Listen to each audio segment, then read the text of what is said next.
All right, good skiing up here on Skyline today. So I'm Jason Simpson, the director here at the Panorama Snow School, just up here making some runs on Skyline.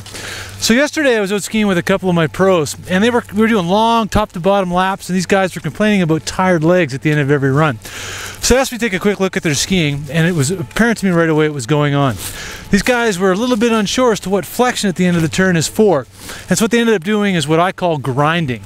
So let's go and grab a run and I'll show you what I'm talking about. Okay, so here's what my friends were doing. Really grinding here at the end of the turn. You see I'm pushing down, the ski is chattering, and for all of my effort, I'm actually getting diminishing returns in terms of performance. So, and I guess the real result is, whew, my legs are getting tired. So let's have a look at what I want you to do. Okay, so my legs are bending similar to before, but now I'm relaxing my legs, letting my feet come back towards me to try to mitigate the pressure. So instead of bending hard to create pressure, I'm trying to relax and let my feet come back towards me. Okay, so let's review what happened in those two runs there. In the first run, you may have noticed that towards the end of the turn, I moved like this. And then on the second run, well, at the end of the turn, I moved actually like this. Looks kind of the same, doesn't it? And it is. However, what was going on mechanically, internally, was quite a bit different. In the first run, I was actually kind of pressing on the ski. My butt was coming down towards the skis.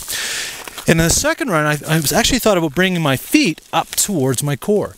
This movement helps mitigate or reduce pressure and helps my legs relax, and actually helps increase performance. So one way you might want to think about this is skiing in the bumps. When you ski in the bumps, the bump with your eyes closed is basically a pressure change. And what you do is relax or bring your legs up over the bump to swallow it. So the bump is coming, I swallow the bump down over the other side. My feet come up towards me. Well, the end of the turn is also pressure. It's an invisible pressure bump.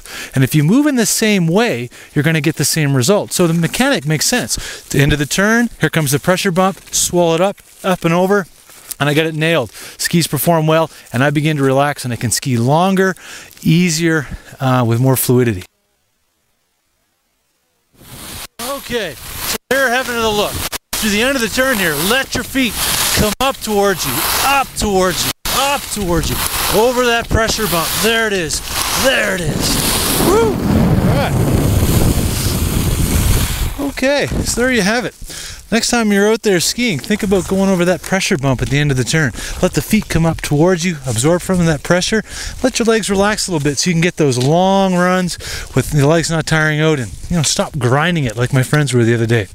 All right, so on behalf of the Panorama Snow School and SkiCanada magazine, I'm Jason Simpson. Have a good time skiing out there.